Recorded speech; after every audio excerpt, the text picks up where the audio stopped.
buenas tardes, les saluda Helen Daniela Morera de Mera. Y Gabriela Nicole Marcillo Hidalgo. Estudiantes de la Universidad Laica Eloy Alfaro de Manabí, Extensión El Carmen, tercer nivel de la carrera Educación Básica. Bueno, el objetivo de esta entrevista es tratar de sintetizar y hablar sobre el tema de la educación virtual y el aprendizaje, principalmente en los estudiantes del tercer nivel de la carrera Educación Básica. Bueno, la idea que nos motivó a iniciar la investigación fue la de analizar todos los rasgos que comparte este tema muy interesante. Nuestro invitado a colaborar en esta entrevista es el docente Oliver Vera, y está aquí presente con nosotros. Bueno, como ya sabemos, el tema se trata sobre la educación virtual y el aprendizaje. Entonces, queríamos hacerle la pregunta sobre cómo ha sido su proceso de adaptación en las plataformas virtuales. Buenas tardes. En realidad que adaptarse a esta nueva forma no ha sido tan fácil, al menos para uno como docente que ha estado acostumbrado solamente a la presencialidad. El cambiar a la virtualidad ha sido un poco duro, o sea, no ha sido tan fácil, porque muchas veces la experiencia o la práctica no la hemos tenido oportunamente. No pensábamos que esto se nos venía, ¿no? Sin embargo, nos ha tocado ir poco a poco aprendiendo, así como los estudiantes. Por lo tanto, hay que irse adaptando a estos cambios. Ok. La segunda pregunta es, ¿cuál es su opinión sobre esta nueva modalidad educativa? Mire, a mí me parece muy interesante, muy buena, en el sentido por la situación que estamos, ¿no? Es como una alternativa adecuada. En vista de que no podemos ir a la presencialidad, entonces es un mecanismo, es una modalidad alternativa que de cierta manera en algo reemplaza, sustituye la presencialidad, aunque no es lo mismo. Sin embargo, es un mecanismo, es una oportunidad para que también los estudiantes no descuiden sus estudios, aunque lógicamente que el nivel de rendimiento no es igual. Muy bien, bueno, mi pregunta es, de acuerdo con esta modalidad virtual, ¿cuáles son sus principales elementos que tiene en cuenta cuando debe diseñar una propuesta de enseñanza a sus estudiantes? Por ejemplo, una de las cosas que uno siempre toma en cuenta es la información. En cierta manera, la información que les puede servir a los estudiantes. La información es tomada muchas veces de la documentación, de los archivos que uno tiene, del currículo, de la planificación que uno tiene, ¿no? Partimos de allí. Y luego ya la forma, es decir, la metodología, la estrategia para que la información sea adquirida, procesada, asimilada por los estudiantes. Y tercera cosa es prácticamente el proceso de aprendizaje, es decir, cómo tienen que aprender, qué tienen que hacer, qué actividad tienen que hacer los alumnos, ¿no? Entonces, es una de las cosas principales que se toma en cuenta cuando uno al menos trata de hacer aquí un nuevo aprendizaje, ¿no? Muy bien. En comparación a la educación presencial, ¿cómo organiza sus clases actualmente? Bueno, mire, a diferencia de esa presencialidad, esta modalidad virtual, de cierta manera, tiene una ventaja, porque mediante la tecnología, en cierta manera, agilita el trabajo, ¿no? Agilita la búsqueda de información, agilita un poco el compartir la información. En cierta manera nos agilita, es decir, permite que el estudiante, todos, de manera simultánea, ¿no? Tengan la información cuando es por clase o virtual. En cambio, cuando es presencial, pues en cierta manera hay ciertas limitaciones. Por ejemplo, no todos los centros educativos tienen la tecnología a tiempo, es decir, en el aula. No todas las aulas están equipadas con toda la infraestructura tecnológica. Y en cierta manera, pues nosotros tenemos que más bien aprovechar este recurso tecnológico como para brindar información un poco más rápida a la masía.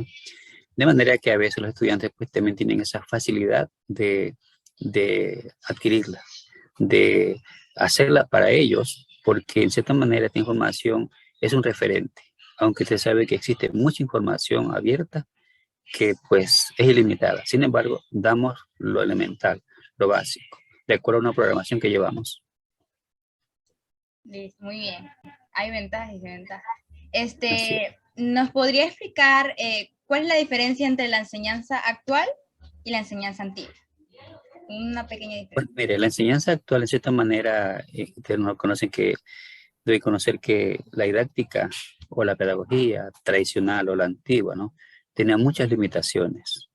Sobre todo hablamos de la verticalidad del docente. Hablamos de que existen muchas respuestas, como por ejemplo, cuando yo digo, el qué, cómo, para qué, cuándo, dónde, quién, por qué y para qué hay que aprender.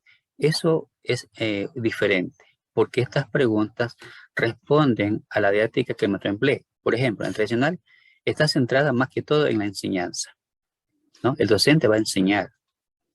A enseñar es muy diferente, ¿no? En el sentido de que aprende, el maestro va, y lo que el maestro muchas veces dice, eso es. Y era así. En cambio, en la pedagogía actual, las mismas preguntas, qué, cómo, dónde, cuándo, por qué y para qué hay más, estas preguntas van dirigidas en cambio al aprendizaje. ¿Qué significa esto? Que en la actualidad un verdadero docente tiene que dedicarse es a hacer aprender, a aprender él mismo, a hacer aprender a los demás, y para eso existen muchas estrategias que antes no se aplicaban. Entonces, actualmente es verdad que los docentes no todos conciben el aprendizaje así, porque en la pedagogía actual, insisto, un buen docente, un buen educador, sabe que lo que interesa ahora es el aprendizaje del niño. El aprendizaje, antiguamente en cambio era la enseñanza. Y otra de las diferencias que notamos es que antiguamente el docente era el principal actor en el proceso educativo. El docente, ¿no? Se ganaba la figura principal del padre de familia. Mire, que inclusive el padre de familia no le guardaba respeto al docente. El niño también el respeto al docente. En cambio, en la actualidad, mire, hemos perdido un poquito esa categoría. Porque en la actualidad el centro de trabajo es el estudiante, es el niño el que aprende. Entonces los profesores como que hemos perdido un poco ese apoyo familiar, ese apoyo de los padres. Entonces, es una gran diferencia. Hoy día los estudiantes tienen más espacio, sin embargo, así hay mucha diferencia, porque antiguamente diría, se aprendía más. Hoy se aprende quizás un poquito menos, pero con otras diferencias. De que hoy prácticamente el estudiante es el que tiene que ver si realmente quiere aprender o no. Antiguamente el estudiante era obligado a aprender. En cambio el de ahora tiene que, más bien, ¿no? Él tiene que estar motivado, preparado, animado para aprender. Es la gran diferencia que hay. Bueno, y encontramos muchas más. A veces es más fácil, ahorita lo ven más fácil la educación, porque hay muchos recursos donde pueden ayudar, bastante. Muchos recursos. Y mire, hoy día, por ejemplo, la gran ventaja es que la tecnología, bueno, lógicamente que no llega a todos, tampoco todos la tienen. Y es una gran desventaja, porque antiguamente en la enseñanza pues llegaba a todos. En el aula llega a todos, presencialmente a todos. En cambio, en la virtualidad de ahora no llega a todos. Muy bien. Bueno, y con la última pregunta, no menos importante, es un poco polémica la pregunta. Dice, ¿ha presenciado usted alguna experiencia no agradable con algún alumno durante clases? Bueno, en la virtualidad sí me ha tocado, y yo creo que es una experiencia porque a veces no son tan agradables.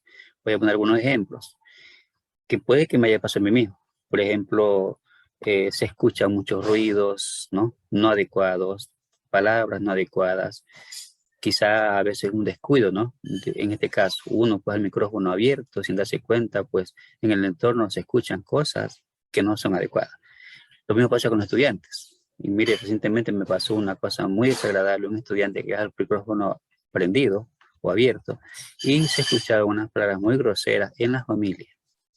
Entonces eso un poquito molesta porque realmente quien está trabajando no son cualquier persona, son estudiantes de un nivel académico. Es una experiencia que me pasó. Sin embargo, hay que saberla también a veces entender y comprender y también superar. Porque no por una cosa pequeñita vamos a hacer un escándalo grande, ¿no? Sino más bien tratar de hacer comprender que esto no puede suceder, que estas palabras, estas cosas no pueden seguir. Entonces tiene que tener más cuidado. Sí nos ha pasado, pero bueno, uno tiene que aprender de todo un poquito. Ok, una vez que todas las dudas se hayan resuelto, le quedamos agradecida de antemano por colaborarnos en esta entrevista. Muchas gracias. Muchas gracias, niñas, muchas gracias a ustedes también. Pues cualquier cosa, pues para ayudarles a la orden. Cuídense y que les vaya muy bien en la investigación. Éxitos. Gracias. Felicitaciones.